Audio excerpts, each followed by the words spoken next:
So friends, কেমন আছো? তো আশা করি সবাই ভালো আছো। তো আজকে আমরা বেরিয়ে পড়েছি দেউলটি পানিস্তার শরৎচন্দ্র বাড়িতে। তো আশা করি তোমরা অনেক লোককে লেখককে চেনো, তো আমরা ওনারই বাড়িতে যাচ্ছি। তো চলো সেটা স্টেপ বাই স্টেপ তোমাদেরকে ভিডিও শ্যুট করে দেখাবো। তো কন্টিনিউ ভিডিওটা দেখতে থাকো ফ্রেন্ডস। এই যে ব্যাকগ্রাউন্ডে যে গাড়িটা দেখতে পাচ্ছ, ওই গাড়িটা নিয়ে আমরা দু ভাই মিলে যাচ্ছি। তো সেটা যে স্টেপ বাই স্টেপ তোমাদেরকে ভিডিও শ্যুট করে দেখাবো। তো চলো চলো।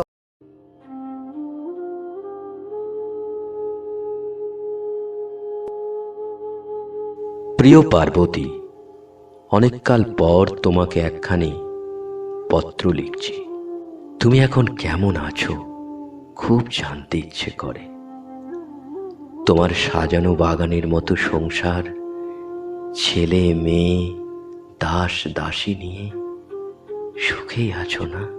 তোমার শাখা পড়া হাত, সিথিজোড়া লাল সিঁদুর যেন দিগন্ত লুটোপুটি খাচ্ছে।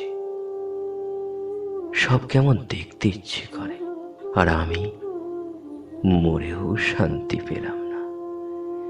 আমার অতৃপ্ত আত্মা তোমাকেই খুঁজে মরে। ভুল, সবই ভুল। এ জীবনের পাতায় পাতায় যা লেখা, সব ভুলের সুতোই গাঁথা। আমার ভুল শোধরাবার জন্যই সেদিন কুলতলার ঘাটে গেলাম। তুমি জেদ করে আমাকে ফিরিয়ে না দিলে হয়তো আমাদের জীবনটা অন্যরকম হতো। হয়তো আমরা একটি গাঁয়েই থাকতাম, একসাথে পথ চলতাম। জানি আমি তো আমার জিনিসকে পেলাম না, তাই সেদিন রাগে তোমার চাঁদ পাড়া মুখে লাগিয়ে দিলাম চাঁদের কলঙ্ক। আমার ভালোবাসার না মেলানো দাগ রেখে দিলাম আমার স্মৃতি। কিন্তু আমি চেয়েছিলাম তোমার বুকে আমার ভালোবাসার চিহ্ন এঁকে রাখতে।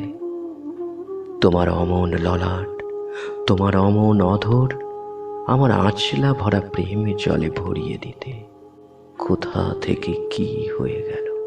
শরৎবাবু আমাদের কাহিনী লিখে অমর হলেন। আমি হলাম ব্যর্থ প্রেমের অপর নাম দেবদাস।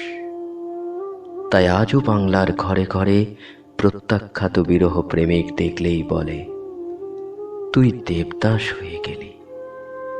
এ আমার গৌরবের নয়, লজ্জার।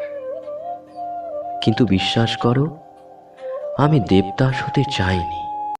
ফ্রেন্ডস, তো আমরা দেউলটি পানিস্তাসে চলে এসেছি। তো শরৎচন্দ্র পুরো বাড়ির ব্যাকগ্রাউন্ডটা তো দেখলে বলেই, তো তার সাথে একটা ঝাঁকানাকা সিনেমাটিক শট না করলে ভালো লাগে। তো চলো সিনেমাটিক শট করে দেখাচ্ছি। চলো।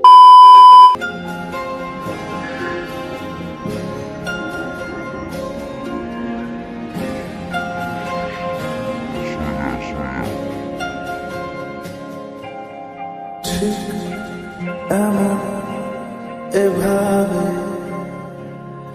তুই থেকে যা স্বভাবে,